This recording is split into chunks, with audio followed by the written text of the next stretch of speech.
अस्सलाम वालेकुम dear students. ये वीडियो कैफ की स्कीम 21 के हवाले से है।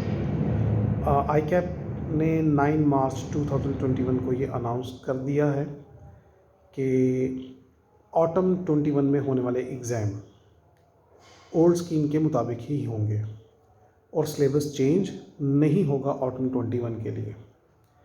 इससे पहले ये एक्सपेक्ट किया जा रहा था कि स्कीम 21 चूँकि नाम से 21 है तो ये 21 के एग्ज़ाम में इम्प्लीमेंट हो जाएगी, ऑटम 21 के एग्ज़ाम में। तो ये कन्फ्यूजन पिछले 1-2 महीनों से थी कि लेकिन डिसीजन लेट होता गया, तो इससे ये चांसेस बन रहे थे कि ये स्कीम अब 21 के एग्ज़ाम में अप्लाई नहीं होगी, रादर मार्च 22 के एग्ज़ाम से ये इम्प्लीमेंट होगी। तो बाकायदा तौर पे आई कैप ने ये अनाउंस कर दिया 9 मार्च 21 में कि अब न्यू स्कीम के मुताबिक एग्ज़ाम कम से कम ऑटम 21 में नहीं होंगे, ऑटम 21 में ओल्ड स्कीम के मुताबिक होंगे और सिलेबस भी चेंज नहीं होगा। अब इस को देखते हुए कि हम कैफ के जो स्टूडेंट्स हैं वो क्या प्लान कर सकते हैं और क्या प्लान करना चाहिए ऑटम 21 में, ख़ास तौर पे सिलेक्शन ऑफ सब्जेक्ट के हवाले से कौन कौन से पेपर आपको सिलेक्ट करने चाहिए फॉर अपकमिंग सेशन। पहले हम ये देख लेते हैं कि कौन से ऐसे पेपर हैं कैफ में जो चेंज नहीं होने। जो चेंज नहीं होने वो है FAR1, FAR2, टैक्सेशन और ऑडिट। इनमें बिल्कुल कोई चेंज नहीं होना। तो ये पेपर आप ओल्ड स्कीम के मुताबिक दें या न्यू स्कीम के मुताबिक दें, इससे कोई फ़र्क नहीं पड़ने वाला। लाइक अगर आप ये सितंबर 21 में दें या मार्च 22 में दें, इनमें सिलेबस में कोई चेंज नहीं आना। जिन पेपर के सिलेबस में या पेपर के पैटर्न में चेंज आना है उनको हमें फोकस करने की ज़रूरत है। मतलब डेफिनेटली इट इज़ विशफुल कि हम जो है वो जिन पेपर के सिलेबस में चेंज आना है उनको हम ओल्ड स्कीम के सिलेबस के मुताबिक ही पास कर लें तो बेहतर है। क्यों? न्यू स्कीम में हमेशा ये रिस्क रहता है कि पता नहीं वो पेपर कैसा होगा, उसके एग्ज़ाम पैटर्न क्या होगा। मॉडल पेपर बेशक आई कैप दे देता है लेकिन पास पेपर के ट्रेंड नहीं होते। और ख़ास तौर पे एक जो नया सब्जेक्ट आ रहा है उसमें अभी तक तो टीचर्स को नहीं पता कि हमने क्या पढ़ाना है। मतलब डेफिनेटली जब सिलेबस इंट्रोड्यूस होगा तो टीचर्स भी अवेलेबल हो जाएंगे उसके। लेकिन फिल वक्त सेफ साइड पे रहते हुए बेहतर है कि हमें जो पेपर में चेंज आने हैं वो ओल्ड स्कीम के मुताबिक ही पास हो जाए तो बेहतर है। अब मैंने जो 4 पेपर नाम लिया उनको दोबारा मैं बताता हूँ। FAR1, FAR2, taxation and audit, इनमें कोई चेंज नहीं है। रिमेनिंग 5 पेपर कैफ के, टोटल पेपर 9 है। 5 पेपर में क्या चेंज आने वाला है, सबसे पहले बात करते हैं लॉ की। लॉ में 2 पेपर आ रहे हैं बिजनेस लॉ की जगह पे, एक मर्केंटाइल लॉ और एक कॉर्पोरेट लॉ। 2014 ऑटम से पहले ये 2 पेपर सेपरेट ही होते थे जिनको मर्ज किया गया। अच्छा, ये जब मर्ज किया गया तो एक इसमें चैलेंज आया कि कुछ बच्चों का एक लॉ पास था, दूसरा लॉ पास नहीं था। लाइक मर्केंटाइल लॉ पास था तो कॉर्पोरेट लॉ पास नहीं था, कॉर्पोरेट लॉ पास था तो मर्केंटाइल लॉ पास नहीं था। तो उस वक्त जो ट्रांजिशनल जो स्कीम थी, ट्रांजिशनल पीरियड के अंदर आई कैप ने ऑप्शन दी थी कि जिसका पार्शियल 1 लॉ पास है दूसरा पास नहीं है तो वो रिमेनिंग 1 लॉ देकर वो पास कर सकता है। वो कई 2-3 साल तक वो इस तरह से चलता रहा। 2016-17 तक चलता रहा कि आप जो है ना वो जिसका एक लॉ पास है दूसरा लॉ पास नहीं, वो पास कर सकता है। तो वो ऑप्शन थी।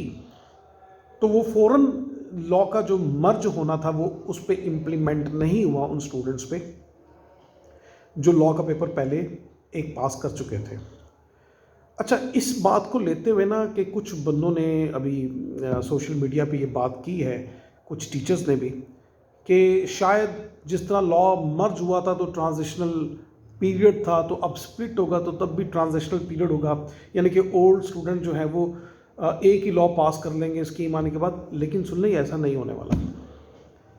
उसके पीछे की लॉजिक है, पहले मर्ज होना था और पार्शियल लॉ पास था एक लॉ का हिस्सा पास था, दूसरा पास नहीं था, तो वो 2-3 साल तक ट्रांजिशनल पीरियड पे उसको ओल्ड और न्यू पेपर दोनों को एग्जामिन करना ICAP की मजबूरी थी।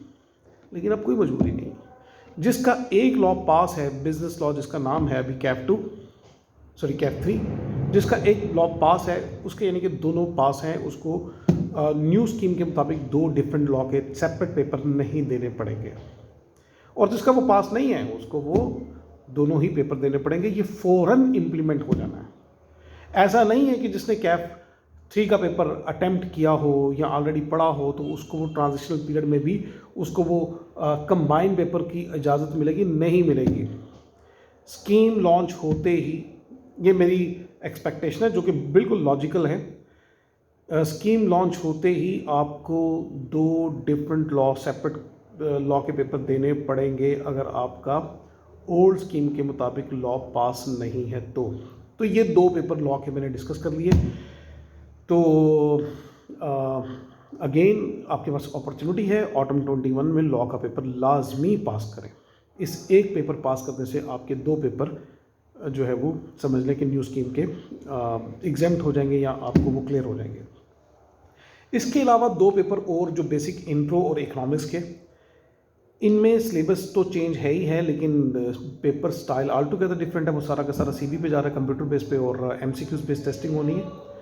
तो अगर वो पास हो जाते हैं तो वेल एंड गुड, अगर नहीं भी होते तो कोई परेशानी नहीं है, बल्कि एक अच्छी चीज़ होगी कि वो आपको मैनुअली ख़त्म होकर आपको कंप्यूटर बेस देने पड़ेंगे, जो कि कंप्यूटर बेस्ड एग्जामिनेशन भी आसान होगी और उसका रिज़ल्ट भी यकीनी तौर पे बहुत बेहतर आएगा। तो उसका इशू नहीं है। लेकिन अगर जो AFC से प्रमोट हो रहा है, अगर वो ये सोचे मैं कैप 1 और 2 ना पढ़ूँ, अगली दफ़ा मैं जब कंप्यूटर बेस हो जाएंगे तब मैं दूँ, तो ये बिल्कुल गलत अप्रोच होगी। कैप 1 पढ़े बगैर आप FR 1 अगली दफ़ा नहीं पढ़ सकेंगे। तो कैप 1 तो आपका पढ़ना, अगर आपका ड्यू है तो आपकी मजबूरी है, आपको करना पड़ेगा। हाँ, खुदा ना खास्ता अगर किसी का फेल हो जाता है इस अटैम्प्ट में कैप 1, तो वो उसके पास ऑप्शन होगी कि नेक्स्ट टाइम वो कैप 1 जो अकाउंटिंग का पेपर है ये PRC में चला जाएगा और कंप्यूटर बेस हो जाएगा, वो उसको कंप्यूटर बेस पे कर सकेगा। ये हो गए 2 पेपर, इंट्रो और इकोनॉमिक्स। अब सबसे इम्पॉर्टेंट बात है 2 पेपर और BM एंड कॉस्ट अकाउंटिंग। ये बात आपने बड़े गौर से सुननी और समझनी है। काफ़ी सारे स्टूडेंट्स के ऊपर मुझसे पूछ रहे हैं, कन्फ्यूजन है। BM और कॉस्ट दोनों पेपर अगर आपके ऑटम 21 तक पास हो जाते हैं तो ये बहुत ही आइडियल सिचुएशन होगी। BM और कॉस्ट, आपको पता होगा कि BM का पेपर न्यू स्कीम में ख़त्म हो रहा है, उसकी जगह मैनेजरियल एंड बिजनेस एनालिसिस का पेपर आ रहा है।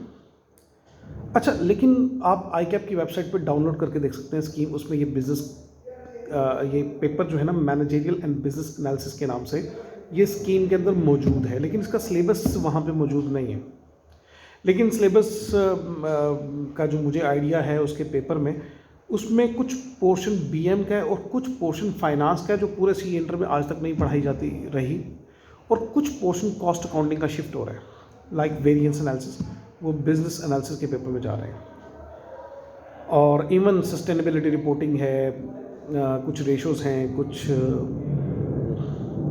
वेरिएंस एनालिसिस हैं, तो ये even time value of money है, NPV IRR, ये बिजनेस एनालिसिस के पेपर में जा रहे हैं। ये कॉस्ट अकाउंटिंग के पेपर से ख़त्म हो रहे हैं। तो जिसका कॉस्ट और BM पास है उसको वो न्यू स्कीम के अंदर आई एम 99% श्योर कि वो पेपर नहीं देना पड़ेगा। Business analysis, managerial and business analysis का पेपर नहीं देना पड़ेगा। लेकिन अगर किसी की ये दोनों पेपर पास नहीं हैं, BM और कॉस्ट, उसको न्यू स्कीम के मुताबिक कॉस्ट अकाउंटिंग देना पड़ेगा और उसको बिजनेस एनालिसिस का, बिजनेस एंड मैनेजरियल एनालिसिस का पेपर देना पड़ेगा। BM BS उसको फिर नहीं देना होगा। ये भी बात फ़ौरन इम्प्लीमेंट हो जाएगी। हाँ, मसला तब आएगा जब उसका BM पास होगा और कॉस्ट पास नहीं होगा, या कॉस्ट पास होगा और BM पास नहीं होगा। इस बारे में मैं कुछ भी प्रेडिक्ट नहीं कर सकता इस वक्त कि ICAP इसमें क्या ऑप्शन देता है। चांसेस ये हैं कि जिसका कॉस्ट पास होगा और BM रह जाएगा, BM रहता होगा, तो उसको वो नया पेपर बिजनेस एनालिसिस का देना पड़ेगा। लेकिन जिसका बीएम पास होगा और कॉस्ट रह जाएगा, अब उसके साथ आईकैप क्या सलूक करता है इसके बारे में अभी आइडिया नहीं है। मैं फिर रिपीट कर रहा हूँ कि जिसका बीएम पास है और कॉस्ट रहता होगा उसके साथ क्या सलूक होगा इसका नहीं आइडिया। हाँ, जिसका कॉस्ट पास है और बीएम रहता होगा तो उसको न्यू स्कीम के मुताबिक भी कॉस्ट उसका पास ही समझा जाएगा, लेकिन बीएम की जगह उसको बिजनेस एनालिसिस का पेपर देना पड़ेगा। कॉस्ट अकाउंटिंग का सिलेबस रिड्यूस हो रहा है, उसमें से variance, time value of money, NPV, IRR और सस्टेनेबिलिटी रिपोर्टिंग, ये सब कुछ रिमूव हो रहा है। ये सब कुछ रिमूव होके बिजनेस एनालिसिस के पेपर में जा रहा है। टोटल नाम है उसका, कंप्लीट नाम मैनेजरियल एंड बिजनेस एनालिसिस, इस तरह से है कुछ।